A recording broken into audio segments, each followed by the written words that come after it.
Visakha KGH hospital వద్ద పరిస్థితి హృదయ విదాకరంగా ఉంది. కేజీహెచ్ మార్చురీ వద్ద మృతుల బంధువులు ఆర్తనాదాలు కంటతడి పెట్టిస్తున్నాయి.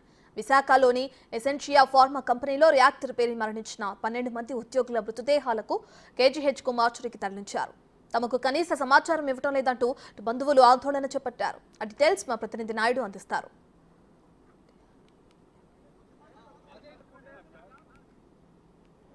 అచ్యుతాపూర్లో ఫార్మసీలో మృతి చెందిన కుటుంబాలను అయితే విశాఖ కేజీహెచ్కి అయితే తీసుకురావడం పూర్తిగా 13 డెడ్ బాడీలు ఇక్కడ ఉన్నట్టు పూర్తిగా అధికారులు కూడా చెప్తున్నారు. ఇక్కడ మృతి చెందిన బాధితులు ఉన్నారు, వారితో మాట్లాడదాం. అమ్మ చెప్పమ్మ, అసలు ఎవరు అమ్మ? నేను మా అన్నయ్య అండి, చనిపోయింది మా అన్నయ్య అండి. కొప్పర్తి గణేష్ కుమార్ అండి మా అన్నయ్య పేరు. 5 ఏళ్ల మట్టి నుంచి చేస్తున్నాడండి ఇక్కడ. నా కంపెనీ వాళ్ళు ఎవరు ఫోన్ చేసి చెప్పలేదండి.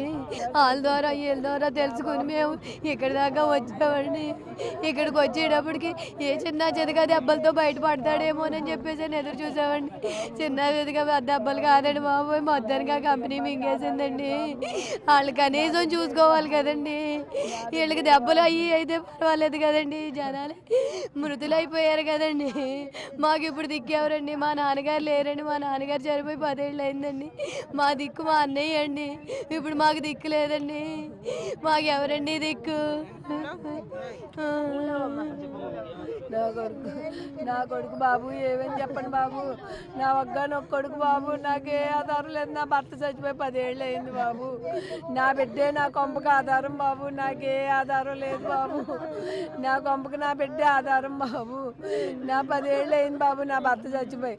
నా బిడ్డ 32 సంవత్సరాలకే 100 ఏళ్ళు నింపేసింది బాబు ఆ కంపెనీ బాబు. వెళ్ళయిందండి. ఇదిగోండి మా కోసం బాబు 4 ఏళ్ళు పిల్లోడండి. ఆ పిల్లోడు తండ్రి ఎవరికి చూపించం బాబు.